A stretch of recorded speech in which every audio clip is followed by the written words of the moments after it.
ala alihi wa ashabihi wa fatih huda wa masabihi huda ahli sidqi wal wafa.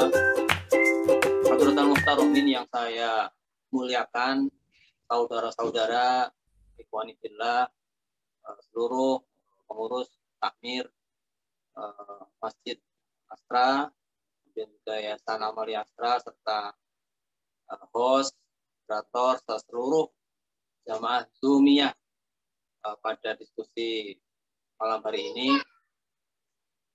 Puji syukur mari kita haturkan kehadirat Allah Subhanahu wa taala atas nikmatnya sehingga kita masih bisa diberi kesempatan, diberi kesehatan, diberi nikmat, masih dalam kondisi iman, Islam dan beribadah kepada Allah Subhanahu wa taala.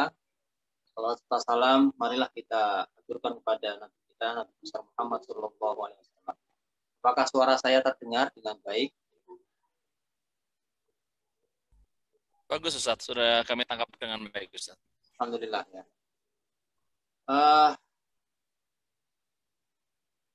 Ikhwani fillah rahimakumullah. Pada kesempatan kali ini sesungguhnya suatu kehormatan bagi saya untuk bisa bersama-sama dengan saudara-saudaraku sekalian untuk silaturahmi, juga silatul fikri dengan tema Muslim sejati itu produktif.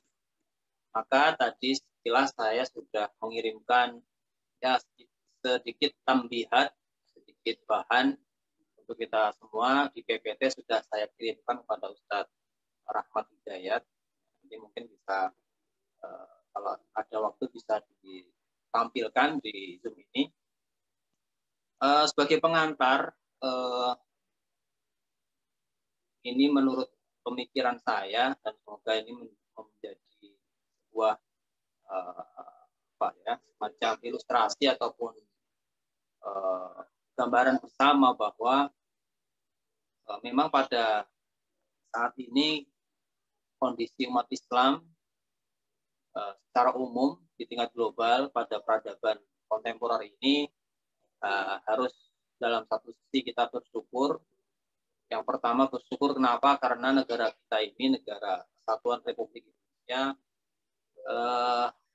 masih menempati ranking pertama sebagai kawasan ataupun negara dengan mayoritas ataupun kebanyakan penduduknya beragama Muslim. Itu sebuah nikmat. Ya.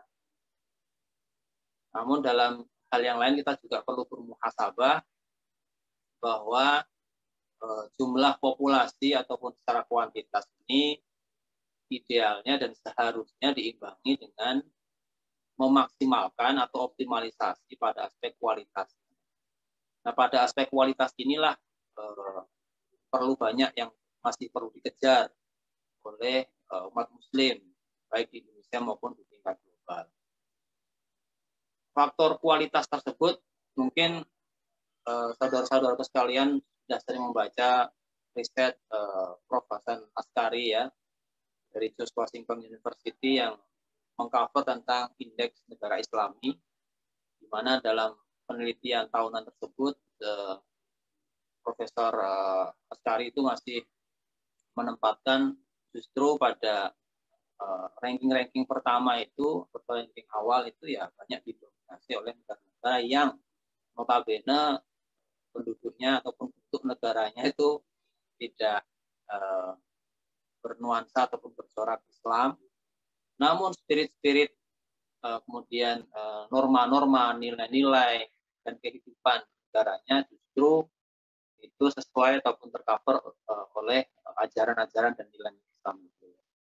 Seperti misalnya negara di New Zealand, kemudian kawasan Skandinavia itu indeks kriminalitasnya sangat rendah, bahkan banyak sekali penjara itu tutup karena nggak ada yang masuk, korupsi juga rendah, kebersihan apalagi, kemajuan teknologi dan sains juga dominan. Nah inilah yang satu sisi tadi aspek kualitas saya sampaikan, inilah fakta, inilah realita kondisi global dunia Islam di era kontemporer. Kemudian pada aspek kondisi global lainnya juga saya memotret dan ini ada hubungannya dengan bagaimana umat Islam menjalankan misi produktivitasnya dengan nilai-nilai keislaman tentu yang bersumber dari Al-Quran dan Sunnah itu sendiri. Misalnya dari aspek kondisi krisis, ya, kondisi krisis, baik krisis keamanan, krisis ekonomi, apalagi dalam kondisi pandemi global COVID-19 ini, banyak sekali negara-negara Muslim ataupun negara kawasan Asia, Afrika itu sangat terdampak, ya, sangat terdampak, sehingga hal ini juga terlihat bagaimana situasi demokrasi, situasi politik itu masih banyak yang masih memprihatinkan. Misalnya bagaimana konflik di Timur Tengah, ya, negara Palestina dengan Israel, kemudian yang terbaru ini proses transisi kekuasaan di Afghanistan dengan Taliban yang sudah leader membentuk tentang Emirat Islam Afghanistan, kemudian juga krisis kemanusiaan di negara-negara Muslim lainnya seperti di Yaman, di Nigeria, kemudian banyak sekali kawasan-kawasan yang notabene itu adalah saudara-saudara kita, negara kawasan Islam, yang apalagi di masa COVID ini sangat memprihatinkan. Kemudian potret berikutnya dalam suasana yang saya potret sebelum masuk kepada bagaimana kita menempatkan porsi dan konsentrasi produktivitas di era kontemporer. Saya tentu memotretnya terlebih dahulu, tadi sudah saya awalkan. Kemudian ada suatu hadis dari Rasulullah Muhammad SAW yang perlu kita perhatikan tentang apa yang saat ini oleh para ahli informatika ataupun ahli informasi sebagai era post-truth. Era post-truth juga disebut dengan era disruption, ya. Di situ Rasulullah sudah menyampaikan bahwa Nabi Hurairah radhiyallahu an qala Rasulullah sallallahu alaihi wasallam walladzi nafsi biyadihi la tadhhabu dunya hatta ya'tiya 'alan nasi yaumun la yadri al-qatil fi ma qatala walal maqtul fi ma qutila. Kemudian para sahabat ketika mendengar Rasulullah seperti itu bertanya, kaifa yakunu dzalik? Qala al-haraj ay al-qatil wal maqtul finnar. Kemudian para sahabat bertanya lagi, wa mal haraj ya Rasulullah? Dan Rasulullah menjawab, al-qatlu wa fi riwayatin al-ikhtilaf, hadis riwayat Muslim. Nah, di ini pada hadis ini menyebutkan bahwa suatu hari akan datang kondisi di mana penuh dengan ketidakpastian, ya, volatility, ya, zaman buka itu volatility, kemudian uncertainty, zaman ketidakpastian, kemudian complexity, zaman yang penuh kompleksitas, dan kemudian juga zaman ambiguity, zaman yang penuh gonjang-ganjing. Nah, di situ Rasulullah menyebutkan indikatornya adalah la yadri al-qatil fima qatal. Bahkan saking gonjang-ganjingnya atau ketidakpastiannya zaman tersebut, Rasulullah menyebutkan indikatornya sampai seorang kriminal itu dia tidak tahu kenapa dia berbuat kriminal. La yadri al-qatil fima qatala.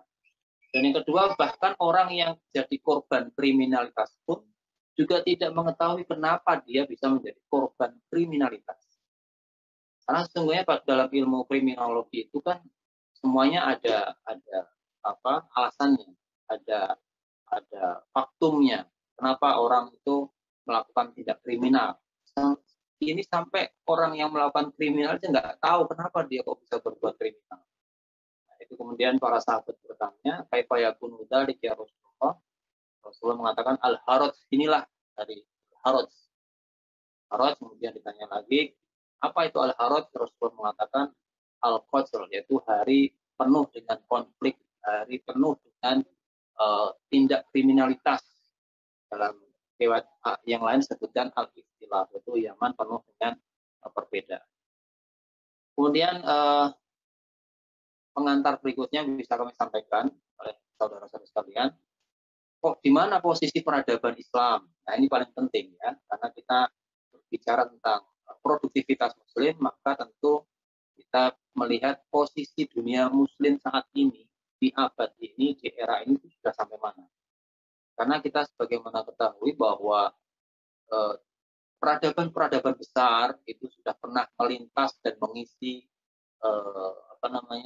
peradaban dunia ini, mulai dari Mesopotamia, mulai dari peradaban Assyria, mulai dari peradaban Yunani, Romawi, sampai kemudian peradaban Islam yang menjadi the golden age di abad pertengahan, yaitu dari zaman Rasulullah Muhammad SAW sampai kemudian pada abad ke-14, ya, 15 itu Islam, namun setelah itu turun peradaban Islam. Sehingga Syekh Jamaluddin Al-Afghani mengatakan limadza ta'akhkharul muslimun wa taqaddama ghairuhum, kenapa umat Islam bisa tertinggal sementara umat yang lainnya itu ataupun manusia yang lainnya itu bisa maju. Itu menjadi pertanyaan yang sifatnya korektif atau muhasabah. Nah, dalam pandangan saya kita bisa melihat, saya mengutip dari analisis David M. Wolf tentang global civilization, tentang peta peradaban global saat ini. Yang pertama itu masih dominan peradaban Anglo-Amerika. Anglo-Amerika dengan sistem hak asasi manusianya, demokratisasinya, tokoh-tokohnya mungkin yang biasa kita membaca buku-buku humaniora seperti teori-teori William James, ya, Rick Fromm, kemudian Abraham Maslow, ya, dengan teori kebutuhan manusia. Kemudian yang kedua, peradaban yang masih eksis dan berjalan dan mendominasi adalah tentang peradaban Germanic tradition atau tradisi Jerman yang lekat dan identik dengan tradisi filsafatnya. Ya, filsafat Islam ini saat ini ya masih ada, namun tidak seramai atau tidak sedominan kajian-kajian filsafat yang didominasi oleh pemikiran filosof Jerman seperti Rudolf Otto, Jürgen Habermas, dan sebagainya. Dan yang ketiga itu adalah peradaban saya sebutnya sebagai French tradition ataupun tradisi Perancis. Tradisi Perancis ini seperti tokoh-tokohnya Levi Strauss, kemudian Emile Durkheim, itu sangat dominan sekali tentang teori-teori strukturalismenya. Adanya masyarakat-masyarakat modern di perkotaan ini sangat dipengaruhi oleh analisis tradisi Perancis. Nah, pertanyaannya di mana peradaban Islam? Mana peradaban Islam yang pernah menjadi the golden age pada abad pertengahan itu? Kapan bangkit lagi? Saya sedikit memotret ini hasil tulisan saya sendiri tentang peta ini. Yaitu kita perlu optimis karena saya masih optimis ada yang namanya Muslim Virtues, yaitu Ar-Rijal Al-Hikmah, yaitu tokoh-tokoh yang perlu kita anut dan perlu kita dorong untuk menjadi the global virtues, yaitu pegawan-pegawan hikmah dunia Muslim. Ya, misalnya Tariq Ramadan itu pernah mengemukakan teori tentang al-badil at-taqafi, yaitu menukar peradaban global, di mana dunia Islam juga punya peradaban yang sangat kontributif, yaitu bisa dibutuhkan oleh dunia Barat. Sementara dunia Barat dengan etos kerja yang tinggi, dengan profesionalisme yang bagus, itu juga sangat kompatibel dengan nilai-nilai Islam. Kemudian juga Syekh Abdullah bin Bayah sekarang ini promoting peace in the world, itu juga sedang terus menyebarkan nilai-nilai Islam yang penuh kedamaian ke seluruh dunia. Dan juga baru-baru ini kemarin Majelis Ulama Indonesia ya dengan beberapa pimpinannya terus menggelorakan wasatiyatul Islam atau Islam wasatiyah. Nah, ini peradaban yang tengah terus melintas di dunia sekarang ini, sehingga pertanyaannya adalah bagaimana peradaban tersebut mampu berkontribusi kepada kesejahteraan dan juga kesalehan manusia secara global. Ustadz, baik. Slide-nya sudah muncul di nomor berapa, Ustadz? Biar kita ya, itu sesuaikan. Benar ya? Ini sudah okay, benar. Barusan silakan, saya sampaikan. Nah, sekarang posisi kita masuk kepada bagaimana produktivitas umat Islam ataupun Muslim. Next ya, next. Kita ketahui bahwa Allah Subhanahu wa taala sudah menyampaikan dan menyapa kepada kita dalam surah Al-Asr ya. Allah berfirman wal asri innal insana lafi khusrin. Al-Asr ini tentu adalah clue ataupun bimbingan Allah kepada umat Islam bahwa kunci produktivitas adalah waktu ya. Al-waktu. Makanya dalam surah hadis al-waktu kasayf. Waktu itu kayak pedang. Kalau kita bisa menggunakannya maka kita akan menerima manfaat. Namun kalau tidak bisa ya kita siap akan terluka oleh pedang itu. Ini di the next slide ya setelah ini tentang produktivitas itu sendiri. Nah, kemudian dalam sebuah hadis juga Rasulullah menyebutkan la tazulu qadama ibni Adam ya yaumal qiyamah min indi rabbi hatta yus'ala an khamsin. Jadi hadis juga menyebutkan bahwa produktivitas itu sangat ditekankan dalam kehidupan umat Islam. Selain landasan Qur'ani, juga landasan sunnah, bahwa besok kita akan ditanya 5 perkara. Yaumil Qiyamah akan ditanya 5 perkara, yaitu yang pertama, an umrihi fima abnahu. Ditanya tentang usia kita ini untuk apa saja. Yang dikasih usia 80 tahun, berapa persen untuk memiliki nilai produktivitas.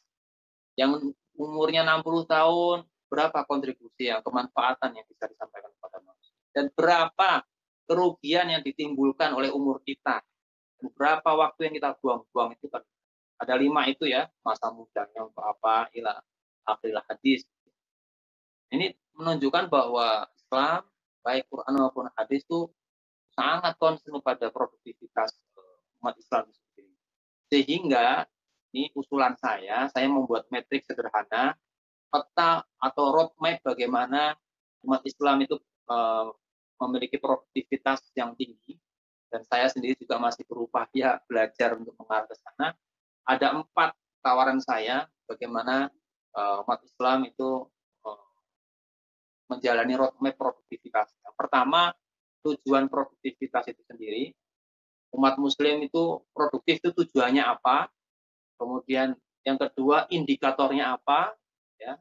Yang ketiga, parameter umat Muslim itu sudah produktif itu apa? Dan yang terakhir, caranya bagaimana? Bagaimana umat Islam ini mencapai produktivitasnya. Misalkan tujuan tentu dalam the next slide, silakan next. Misalkan tujuan kenapa harus produktif, karena ini sesungguhnya sudah difirmankan oleh Allah Subhanahu wa taala dalam banyak sekali ayat-ayat dalam Al-Qur'an. Saya hanya mengutip satu, yaitu dalam Al-Baqarah ayat 200 sampai 201. A'udzubillahi minasyaitonir rajim. Wa minan nasi may yaqulu rabbana atina fid dunya wa ma lahu fil akhirati min khalaq. Wa minhum may yaqulu rabbana atina fid dunya hasanah wa fil akhirati hasanah wa qina adzabannar. Sebagian manusia hanya akan mencari kebutuhan dunianya saja, dan di akhiratnya dia tidak mendapatkan bagian apapun. Namun sebagiannya juga ada yang berdoa, berusaha, ya Allah berilah kami di dunia kebaikan dan di akhirat juga kebaikan. Nah, ini tujuannya berarti produktivitas ya untuk mewujudkan kemaslahatan, kemajuan dan kebaikan dunia dan akhirat. Ini tentu sudah mafhum adanya tujuan produktif. Kemudian indikatornya. Next. Indikator produktivitas Muslim itu seperti apa? Saya tawarkan ada 4. Yang pertama adalah memiliki pemikiran dan mental yang terbuka dengan perubahan. Jadi jangan pernah harap umat Islam itu bisa produktif, umat Islam bisa maju kalau mindset-nya tidak terbuka. Mindset terbuka bukan berarti kemudian semuanya terbuka, semuanya tergadai, bukan. Tapi dia memiliki wawasan yang terbuka, tapi tetap memiliki jati diri seorang Muslim. Ya, kayak filosofi ikan di laut itu, ikan walaupun hidupnya di laut, namun tidak ada ikan asin. Ikan menjadi asin itu ketika dia sudah mati, sudah keluar dari air laut, dari asin. Itulah sebenarnya pribadi Muslim gitu. Nah, sebagai mindset ataupun mental yang siap menerima keterbukaan, ya siap untuk ditempatkan dimanapun, kondisi apapun, yang solihun likuli zaman wa makan, saya mengutip dari Imam Al-Qarafi yang menyebutkan bahwa orang yang tidak memiliki wawasan terbuka, maka dia akan terjebak kepada stagnasi, yaitu al-jumud alal mangkulat abadan, dhalalun fiddin, wa jahlun bima qasidil ulama, wastalafil madin.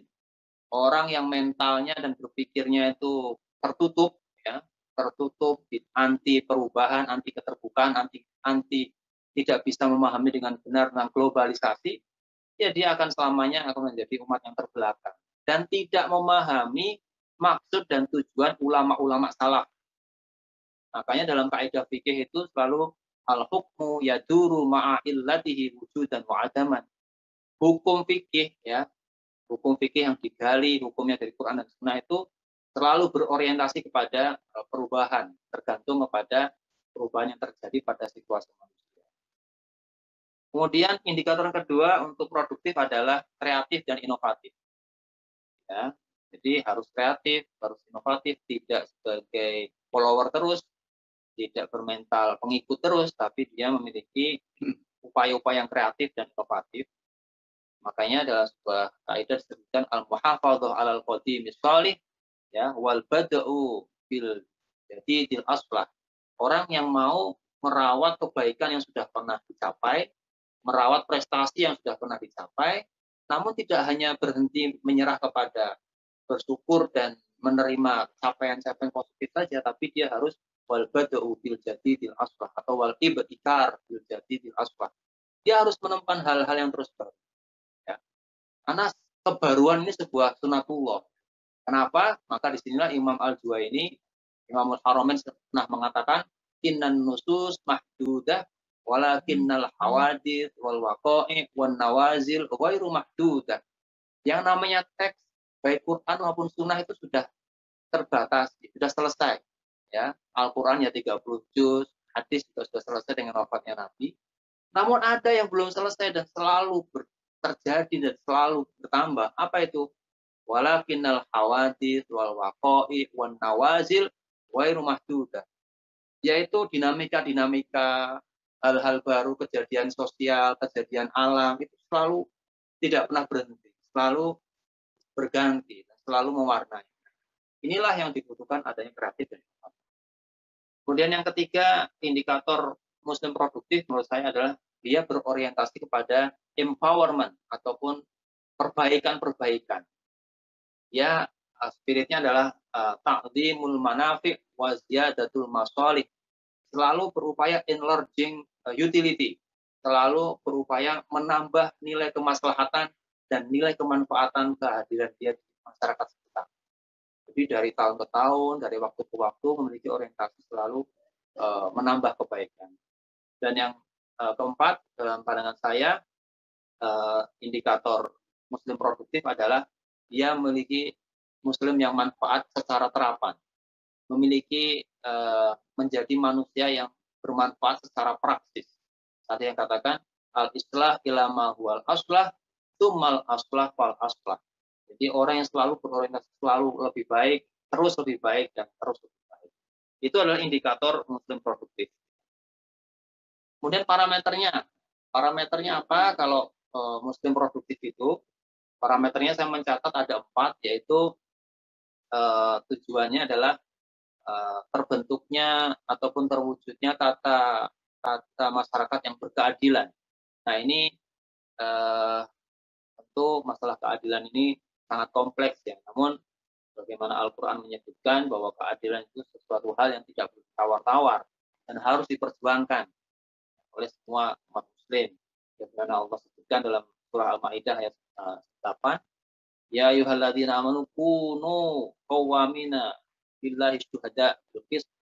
Jadi bahkan di ayat itu i'dilu wa aqrabu littaqwa, perintah untuk menciptakan sistem yang adil. Nah, ini PR-nya besar sekali ya, karena tentu umat Islam tidak sendirian di sini.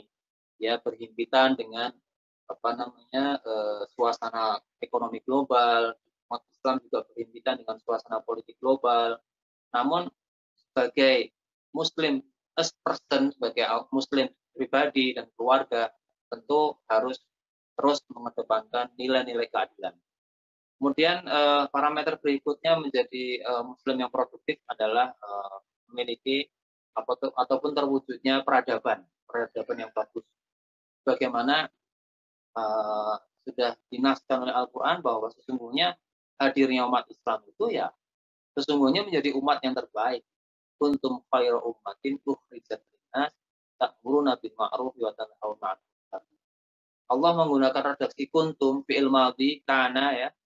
Karena bukan fi'il mudhari itu artinya apa? Fi'il madhi itu past tense, sesuatu yang pasti sudah terjadi. Jadi umat Islam itu memang kodratnya itu menjadi umat yang terbaik. Tidak boleh umat Islam itu menjadi umat terbelakang. Kalau ada terjadi umat Islam masih tertinggal itu berarti belum tercipta hubungan yang ideal antara Dasein dan Dasolen. Antara yang wakil, antara yang terjadi dengan yang ideal itu berarti belum terwujud. Dan ini menjadi PR. Dan parameter berikutnya menjadi muslim produktif itu tentu ini sesuatu yang sangat berat, yaitu harus religius. Kemajuan apapun kalau dia meninggalkan nilai-nilai religiusitas tidak ada gunanya. Bagaimana dilihat peradaban yang maju sekarang ini adalah peradaban yang selalu berpegang kepada peradaban leluhurnya, ya, baik India, China, ya, Eropa dan dunia Islam itu adalah peradaban Jepang dengan Taoismenya. Itu peradaban yang survive adalah yang selalu dekat dengan atau berpegang teguh pada nilai-nilai religiusitasnya. Kalau dia memikirkan religiusitasnya, tunggu saja peradaban itu akan sirna. Nah, parameter berikutnya adalah terwujudnya kesejahteraan. Kesejahteraan sebagaimana firman Allah dalam surat Al-Quraisy itu ila fi quraisyin ila fi rihlat tasyriqi wa sayf wal ya'budu rabb hadzal bait alladzi at'amahum min ju'. Jadi terwujudnya prosperity ataupun nilai-nilai kesejahteraan. Kemudian caranya bagaimana? Nah, kita sudah masuk pada bagaimana secara implementasi untuk mewujudkan muslim produktif itu. Ya, caranya saya memiliki tawaran 4, yaitu yang tidak bisa ditawar yaitu harus berpegang pada al-ukhuwah atau persatuan, ya. Baik persatuan tentunya ukhuwah bainal muslimin, yaitu antar umat Islam harus bersaudara, harus bersatu, karena ini sudah ditentukan dalam Al-Quran, innamal mu'minuna ikhwatun fa'aslihu bain akhwaikum. Ini PR juga banyak di sini, karena mungkin di antara kita, di antara umat Islam, masih banyak yang terjadi beda pendapat, yang sesungguhnya itu sifatnya furu'iyah menjadi usuliyah, ya. Muslim yang masih diuji dengan ukhuwah di aspek politik, ya, sama Muslim, namun afiliasi politiknya berbeda-beda, namun tidak bisa berukhuwah, ini juga menjadi PR bersama. Yang kedua, caranya untuk menjadi muslim produktif adalah tentu musyarakah, ta'awun, tarohum, tanasur, yaitu meskipun berbeda-beda mazhabnya, berbeda-beda tuntunan ibadahnya, namun tetap harus bermusyarakah atau berta'awun. Ta'awan wal birri wat taqwa wa la ta'awan 'alal itsmi wal 'udwan. Yang ketiga yaitu disiplin, ini wajib karena tartib itu menjadi syarat dalam ibadah. Kemudian juga sholat, kita juga disebutkan bahwa sholat adalah sesuatu yang sudah terjadwal dan ini menjadi inspirasi bahwa untuk menjadi produktif tentu harus. Dan yang terakhir adalah tentu umat Islam ini harus memiliki etos pendidikan dan riset sebagai penemuan-penemuan inovatif tadi.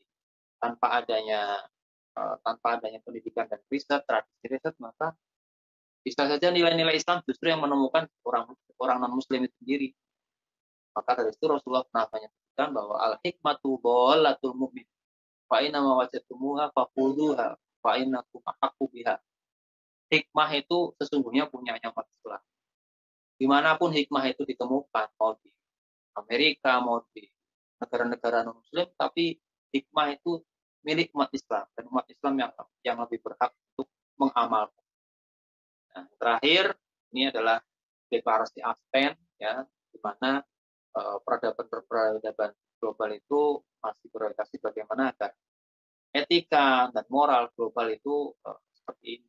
Misalnya menjadi muslim yang dapat dipercaya. Ini kan sudah ada dalam diri Rasulullah. Semua ini sudah ada dalam diri Rasulullah. Laqad kana lakum fi Rasulillahi uswatun. Sehingga sesungguhnya umat Islam itu tidak kehabisan contoh, tidak kehabisan panduan bagaimana menjadi muslim yang produktif, muslim yang maju. Namun tantangannya saat ini yang masih ada tuntunan-tuntunan yang belum diamalkan secara konsekuen. Barakallahu fikum. Ini yang bisa kami sampaikan sebagai pengantar. Mohon maaf dan mohon berikan tambahan-tambahan jika ada hal yang perlu disampaikan. Terima kasih. Wassalamualaikum warahmatullahi wabarakatuh.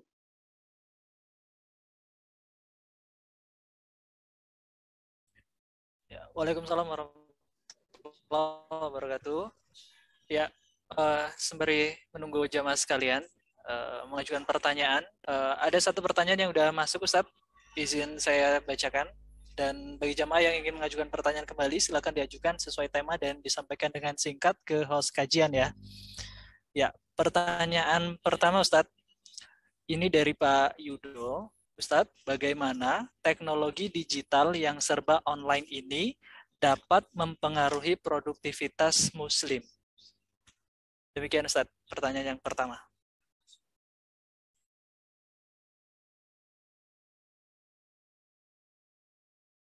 Afwan Ustadz, masih di mute? Ya. Oh ya, langsung jawab ya. Ya, silakan Ustadz. Terima kasih. Saudara saya Bapak Yudo ya, yang bertanya tentang bagaimana perkembangan dan kemajuan teknologi digital ini memiliki korelasi yang konstruktif bagi peningkatan produktivitas umat Islam. Ya.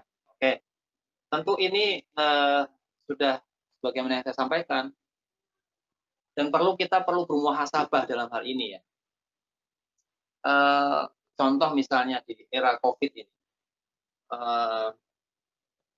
Kita belum menemukan negara-negara ataupun cendekiawan Muslim yang menemukan vaksin. Demikian pula dalam hal teknologi informatika. Kita ini umat Muslim masih banyak sebagai user, hanya sebagai customer, belum bisa menjadi produsen, belum bisa menjadi amil, belum bisa menjadi orang yang menciptakan. Nah, ini kalau suasananya masih begini, ya bagaimanapun kalau kita hanya menjadi customer atau menjadi user saja, tentu kita tidak bisa mewujudkan idealisme ataupun tata nilai yang ideal untuk kita. Tentu kita masih terus diatur, terus di-drive. Karena namanya kita hanya user ya, bukan sebagai produsen. Nah, namun bagaimanapun juga Islam itu indah, Islam itu bagus. Ya, tentu kita bisa mengubahnya menjadi peluang. Misalnya begini, daripada Instagram, kemudian Twitter, kemudian apalagi TikTok, ya itu digunakan untuk hal-hal sifatnya lahun walaibun, hanya digunakan untuk hura-hura, untuk hal yang tidak ada pahalanya, maka untuk mengoptimalkan produktivitas umat Islam, misalkan di sektor dakwah, di sektor ekonomi umat Islam, di sektor yang lainnya, tentu media-media itu kita jadikan medium dakwah, kita jadikan medium pendidikan, kita jadikan menyebarkan nilai-nilai kebaikan. Kita baru bisa sampai situ. Tapi saya berharap besok itu ya harusnya adalah cendekiawan Muslim, ahli Muslim, ataupun negara-negara yang berkawasan Islam itu bisa membuat aplikasi yang bisa menyaingi Google, menyaingi Facebook, menyaingi Instagram. Ini program jangka panjang yang wajib menurut saya harus diperjuangkan. Nah, caranya tadi bagaimana untuk meningkatkan produktivitas ya kita isi media-media yang ada itu dengan kebaikan ya, tidak diisi dengan hal sifatnya maksiat, diisi untuk menambah kemaslahatan baik dakwah maupun perdagangan ekonomi. Itu yang bisa kami sampaikan. Siap. Pertanyaan yang kedua Ustadz, ini dari hamba Allah di Sunter. Ustadz, untuk kami para yang masih jadi karyawan, apakah yang bisa kami lakukan agar kerja kami juga bernilai dakwah dan ibadah? Ya, demikian Ustadz pertanyaannya. Ya, baik. Terima kasih hamba Allah di Sunter. Ya, inilah indahnya dan rahmat dari Allah Subhanahu wa taala kepada kita umat Islam. Semua aktivitas umat Islam itu bernilai ibadah bila diniatkan untuk ibadah. Karena apa? Wa ma umiru illa liya'budullaha mukhlishina lahuddin. Wa ma khalaqtul jinna wal insa illa liya'budun. Jadi ibadah itu ada ibadah mahdhah dan ibadah ghairu mahdhah. Ibadah mahdhah itu sudah jelas di dalam rukun Islam, rukun iman. Itu ibadah mahdhah. Namun ada ibadah yang itu dicontohkan Rasulullah, yaitu ibadah muamalah, ibadah iqtisadiyah, ibadah berinteraksi dengan masyarakat. Masyarakat baik di keluarga, tetangga, maupun di kantor, perusahaan, ya, itu semua bisa bernilai ibadah jika pertama diniatkan sebagai ibadah. Misalnya berangkat kerja ke kantor itu tidak semata-mata urusan tanggung jawab ekonomi keluarga, bukan. Kalau dia niatnya bekerja hanya untuk mencari, hanya untuk tidak ditegur HRD, atau dia orientasinya hanya untuk mencari gaji, ya dapatnya itu saja. Tidak dapat ibadah, tidak dapat pahala. Namun kalau dia berangkat ke kantor, menghabiskan konsentrasinya untuk kemajuan perusahaan, dia niatkan itu untuk ibadah, karena menafkahi keluarga itu ibadah, karena membuat citra umat Islam itu baik, citra umat Islam itu etos kerjanya tinggi, itu juga ibadah, maka insya Allah selain mendapatkan penghasilan, selain mendapatkan respect dari kantor, selain mendapatkan teman baik, maka dia mendapatkan nilai yang tinggi di hadapan Allah Subhanahu wa taala. Karena niatnya adalah untuk ibadah, ya, bahwa innamal a'malu binniyat wa innamal likulli imri'in ma nawa. Segala sesuatu tergantung niatnya. Ya, kalau niatnya tadi bisa dijadikan sebagai ibadah, memberikan nafkah kepada keluarga, memiliki penghasilan, kemudian dia berinfak kepada kedua orang tuanya, kepada fakir miskin, kepada masjid, madrasah. Wah, ini luar biasa, pahalanya dapat dua. Ya, fid dunya hasanah wa fil akhirati hasanah. Itulah indahnya seorang muslim. Terima kasih. Ya, pertanyaan selanjutnya Ustadz dari hamba Allah kembali dari Depok. Assalamualaikum Ustadz. Terkait dengan produktivitas dan hubungannya dengan syariat Islam, apakah nasihat Ustadz agar semangat produktif ini bisa juga menjadi budaya yang bisa kami tularkan pada lingkungan kerja kami? Demikian Ustadz pertanyaan. Ya, terima kasih. Waalaikumsalam warahmatullahi wabarakatuh. Dari Depok tadi ya, bertanya tentang budaya produktif. Nah ini, tadi saya sudah sampaikan di awal, bahwa secara fitrah, ya, dan bahkan secara sunnatullah, itu umat Islam itu harusnya menjadi umat yang paling produktif. Karena tadi disebutkan kuntum khaira ummatin ukhrijat linnas, tuh, bahwa kalian umat Islam itu khaira ummah, umat yang terbaik, the best people, the best society. Al-Quran mengatakan kalian umat Islam adalah umat yang terbaik yang ukhrijat linnas, yang dikeluarkan edisinya di peradaban manusia loh. Bukan hanya ukhrijat lil muslimin, bukan hanya ukhrijat lil mukminin, namun ukhrijat linnas, yaitu untuk manusia semuanya tanpa melihat agama, budaya, ras. Itulah sunnatullah, itulah yang diharapkan kepada umat Islam. Walaupun kenyataannya umat Islam itu memang tingkat produktivitasnya masih terutama di beberapa kawasan, ya, kita masih bersyukur masih ada negara muslim yang menempati ranking-ranking pertama itu untuk tingkat ekonominya, ekonomi Islam, ya, kemudian pada ekonomi syariahnya seperti di Qatar, Dubai, Malaysia, itu Indonesia juga masuk di kategori itu. Kita perlu bersyukur. Namun harusnya ini dijadikan budaya. Nah, insya Allah kalau umat Islam ini bisa menggali dan tadabbur kepada Al-Quran dan Sunnah, maka automatically dia akan menjadi memiliki budaya produktif yang tinggi. Karena selalu Allah menyapa kepada kita semua melalui ayat Al-Quran, Iqra, ya, Iqra bismi rabbik, bacalah dengan nama Tuhan. Jadi kita diminta untuk terus rajin, literasinya bagus, pembacanya bagus, risetnya bagus, kerjanya bagus. Nah, ini harusnya memang harus dilandasi dengan semangat mencintai agama. Orang yang mencintai agama, dia produktivitasnya akan tinggi karena dalam agama dia diajarkan untuk ibadah secara tertib, ya. Kemudian dia mengetahui bagaimana manajemen waktu, bagaimana Allah menggambarkan inna fi ikhtilafil laili wan nahari la ayatin, bahwa peralihan dari malam siang, banyak sekali ilustrasi waktu disampaikan Al-Qur'an itu untuk apa? Ya, sesungguhnya Allah mengatakan bahwa Muslim itu ya harus produktif. Muslim itu harus menjadi rahmatan lil alamin. Yadul ulya khairun min yadis sufla. Tangan yang di atas itu lebih baik daripada tangan yang di bawah. Maka dalam Al-Quran banyak ayat-ayat tentang perintah sedekah, ayat-ayat perintah zakat, ya kan? Itu kalau umat Islam tidak produktif, ya nggak bisa zakat, bisanya menerima zakat. Padahal perintah Al-Quran itu tunaikanlah zakat.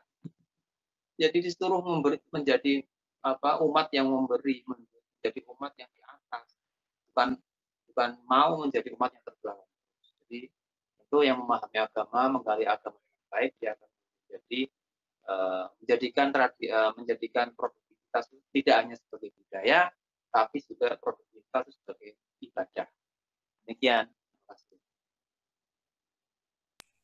Pertanyaan yang keempat, Ustadz, ini dari Isron Palembang. Assalamualaikum, Ustadz. Bagaimana cara supaya produktivitas kita tetap di level tertinggi, sedang kondisi saat ini semua lini di masyarakat kita terkena impact pandemi dan sudah setahun lewat ini kita banyak yang kerja dari rumah sehingga kita dilanda kebosanan lantaran tidak bisa keluar seperti saat kita kerja di masa normal sebelum pandemi. Demikian Ustaz pertanyaannya. Ya, terima kasih Saudara Isran ya di Palembang ya. Ya. Bagaimana kita selalu memiliki produktivitas yang tinggi dalam segala kondisi apapun. Inilah coba kita perhatikan ayat Al-Quran sebagaimana berikut, yaitu ketika Allah menyebutkan bahwa wa inna ma'al usri yusron, inna ma'al usri yusron.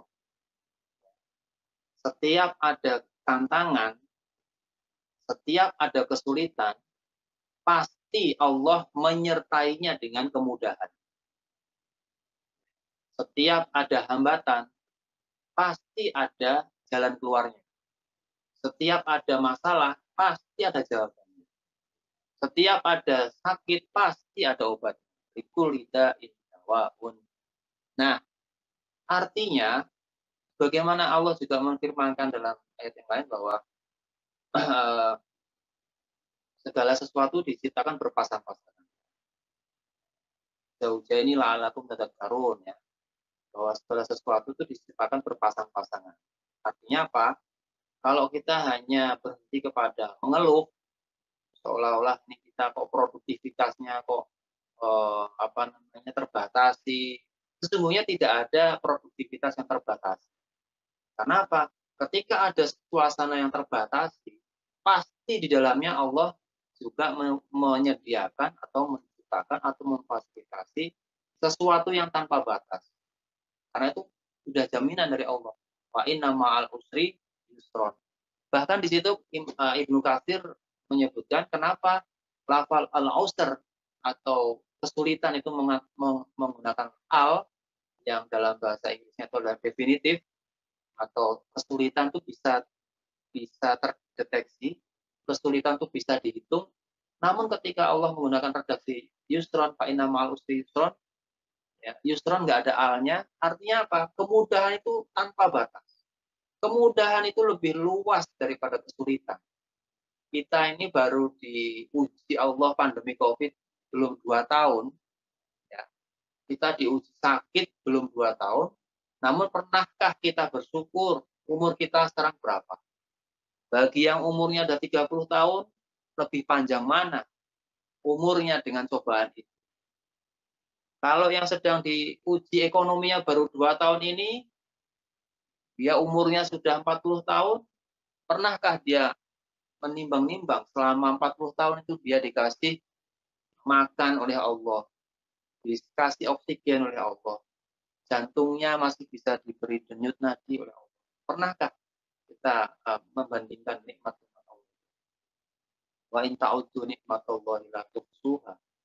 Sesungguhnya kesulitan yang kita anggap sulit sehingga kita menganggap kok kita nggak produktif bagaimana, itu adalah sesungguhnya mindset kita sendiri, karena kita belum bisa menggali spirit dan semangat optimisme yang disampaikan dalam Al-Quran maupun sunnah dan akwal ulama kibar.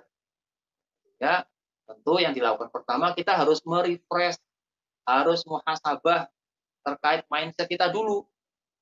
Benar nggak kita produktivitasnya ini terbatas? Oh, ternyata justru saat ini peluang-peluang misalnya bisnis online itu juga makin terbuka.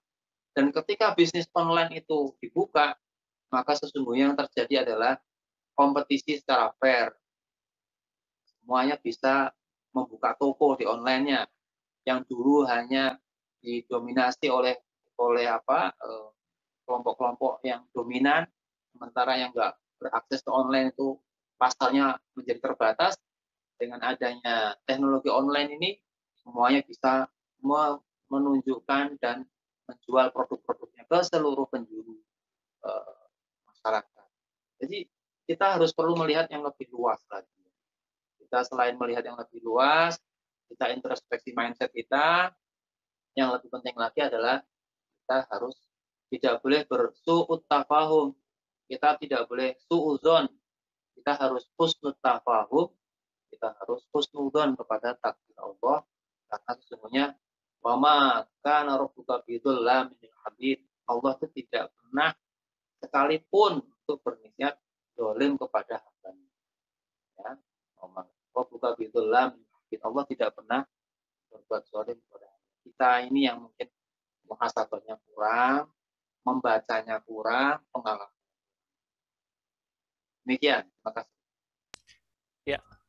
Pertanyaan kelima atau pertanyaan yang terakhir, Ustadz, dari hamba Allah di Bekasi. Ustadz, kadang niat awal kita dalam bekerja sudah lurus untuk produktif. Namun, kadang kita dapati persaingan yang terjadi di lingkungan kerja justru mematahkan niat awal tersebut. Ketidakjujuran membuat saya menjadi apatis. Produktif dengan jujur seakan tidak menjanjikan apa-apa buat saya di tengah persaingan tersebut. Mohon nasihatnya, Ustadz. Ya, terima kasih. Memang itulah tantangan menjadi orang baik. Dan itu sudah disampaikan bahwa jangan pernah Anda menganggap kalau kita ini sudah beriman lalu Allah nggak mencoba. Ini kan sudah ada di dalam Al-Quran juga kan, bahwa Anda jangan pernah menganggap bahwa kalian kalau sudah produktif, sudah baik, lalu nggak ada cobaan. Itu tentu mindset yang kurang pas. Karena pasti cobaan itu datang dalam kondisi apapun. Kita produktif, ada tantangan. Kita nggak produktif juga pasti ada konsekuensi. Nah, maka dari itu sesungguhnya yang perlu kita terus lakukan adalah fastaqim. Kita istiqomah. Istiqomah berada di dalam nilai dan sikap yang benar. Ingat bahwa alaikum bisidqi fa inna sidqa yahdi ilal birri wa innal birra yahdi ilal jannah. Tetaplah kalian menjadi orang yang lurus, menjadi orang yang istiqomah dalam kebaikan. Karena itu kebaikan, lurus, kejujuran itu yahdi ilal birri, menunjukkan atau mengarahkan kita menjadi orang yang baik. Wa innal birra yahdi ilal jannah. Dan kebaikan itu menuju atau mengarah kepada. Dalam hal yang lain, wa iyyakum bil kadzib. Takutlah kalian kepada hal yang tidak baik, ketidakjujuran, ketidakpercayaan, saling sikut, politik office, saling jilat sana sini, menjelek-jelekkan saudara sendiri. Takutlah kalian. Fa innal kadziba yahdi. Sesungguhnya bohong ataupun ketidakbaikan itu yahdi ilal fujur, menunjukkan kepada sebuah kecelakaan, kebinasaan. kerugian. Bainal fujur ya di ilan nar, dan itu menuju kepada sebuah jalan neraka. Artinya apa?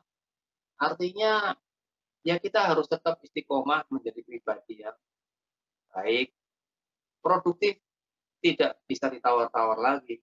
Karena sesungguhnya yang bekerja itu tidak hanya kita sendiri. Ketika kita berbuat baik ataupun kita berbuat tidak baik, sesungguhnya ada malaikat yang selalu membersamai kita. Ada selalu pertolongan Allah kepada orang-orang yang baik, orang yang lurus. Pada itu kebaikan tidak boleh kalah ataupun tidak boleh dinegosiasikan dengan ketidakbaikan. Artinya apa? Saya mengatakan bahwa terus istiqomah kepada berpikir baik, berperilaku baik, maka insya Allah kebaikan akan terus menyertai kita. Karena sesungguhnya kita ini tidak sendirian, kita selalu dalam lindungan dan pengawasan dari malaikat Allah Subhanahu wa Ta'ala. Kalau kita berniat baik, insya Allah kita akan bisa mendapatkan kebaikan. Dan kalau kita berbuat tidak baik, walaupun secara sistem dunia itu kita menang, namun ingat semuanya itu ada perhitungannya. Perhitungannya tidak hanya di dunia, maka orientasi kita harus ada orientasi akhirat. Ingat bahwa segala sesuatu ada pertanggungjawaban. Jadi dengan kesadaran yang akhirat, kesadaran nilai-nilai yang lebih abadi di dunia inilah kita akan kuat dan istiqomah menjadi pribadi yang baik. Demikian yang bisa kami sampaikan. Ya, nah Ustaz, 5 pertanyaan sudah kita bacakan. Mohon izin disampaikan kesimpulan dan penutup Ustaz untuk kajian kita malam hari ini.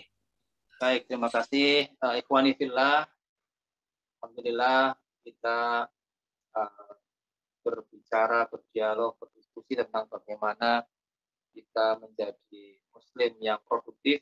Ini tentu sudah sesuai dengan tuntunan agama dalam Al-Quran dan Sunnah, juga sudah sesuai dengan tuntunan kehidupan kemasyarakatan dimanapun kita beraktivitas, ya, di perusahaan ataupun di masyarakat. Karena sesungguhnya produktivitas itu adalah sunnatullah, produktivitas adalah perintah dari Allah. Kenapa? Karena sesungguhnya umat Islam itu kalau tidak bisa produktif, maka dia tentu akan bertentangan dengan tuntunan Al-Quran, yaitu yang disebutkan untuk khairu ummatin ukhrijat linnas ta'muruna bil ma'ruf wa tanhauna 'anil munkar. Dan juga akan bertentangan dengan ayat yang lain yang menyebutkan a'udzubillahi minasyaitonir rajim. Wa kadzalika ja'alnakum ummatan wasata litakunu syuhada'a 'alan nas wa yakuna ar-rasulu 'alaikum syahida. Bahwa selain ditakdirkan menjadi umat yang terbaik di muka bumi ini, kita itu juga sudah ditakdirkan menjadi umatan wasato, umat wasatiyah, yang cirinya adalah untuk apa? Litakunu syuhada 'alan nas, bahwa kita ini akan menjadi saksi. Kita ini akan menjadi saksi, dan saksi itu kan pasti benar, harus bicara secara faktual, harus bicara apa adanya, dia lakukan yang terbaik. Dan besok wa yakuna rasulu 'alaikum syahida, besok Rasulullah juga akan menjadi saksi bagi kita semua bahwa benar bahwa umat Rasulullah, kaum muslimin, kaum mukminin ini adalah umat yang terbaik. Maka dari itu kita selalu memaksimalkan untuk menjadi umat yang produktif dalam segala aspek, dalam segala profesinya, ya. Yang berprofesi sebagai pengambil kebijakan, ya, tentu produktif untuk menyampaikan kebijakan yang berorientasi kepada kemaslahatan. Yang menjadi pekerja, tentu selain dia orientasinya adalah untuk orientasi keduniaan, itu harus diganti juga dengan orientasi akhirat. Sehingga dengan demikianlah kita akan menjadi umat yang benar-benar dibanggakan dan hidup di dunia serta di akhirat nanti dalam kondisi umat yang terbaik sebagaimana tuntunan Al-Quran dan Sunnah Muhammad SAW. Sekian yang bisa kami sampaikan. Dan Allah wa iyyakum ajma'in. Wallahul muwaffiq ila aqwamit thoriq. Assalamualaikum warahmatullahi wabarakatuh. Waalaikumsalam warahmatullahi wabarakatuh. Jazakallah khair Ustaz atas kajian kita pada malam hari ini. Dan sebelum saya tutup, saya ingatkan kembali kepada jamaah bahwa insya Allah minggu depan kita masih membahas kajian seputar Muslim produktif ya, Ustadz ya. Masih bersama Ustadz Fahrudin di pekan depan, di waktu dan hari yang sama. Dan jangan lupa juga nanti di hari Jumat, insya Allah kajian kita, kajian pagi tepatnya, tentang kajian kitab Tuhfatul Atfal dan Tadarus Al-Quran dengan bab Nun, Mim Tasdid, dan Mim Sukun. Bagi jamaah, mari sama-sama kita ngaji kembali. Dan untuk informasi tentang kajian-kajian Masjid Astra bisa dilihat di Instagram dengan akun YAA_Astra. Ya, rasanya seperti itu kajian kita pada malam hari ini. Sekali lagi saya ucapkan terima kasih kepada Ustadz Arif Fahrudin. Insya Allah kita bertemu lagi minggu depan. Kita tutup dengan doa kifaratul majlis. Subhanakallah bihamdik. Asyhadu an la ilaha illa anta. Astaghfiruka wa atubu ilaik. Ya, saya tutup, Ustaz. Wassalamualaikum warahmatullahi wabarakatuh. Waalaikumsalam warahmatullahi wabarakatuh. Syukron, Afwan. Ya, terima kasih, Semoga Ustaz. berkenan, sehat selalu. Amin, insya Allah. Izin kita tutup ruang Ya.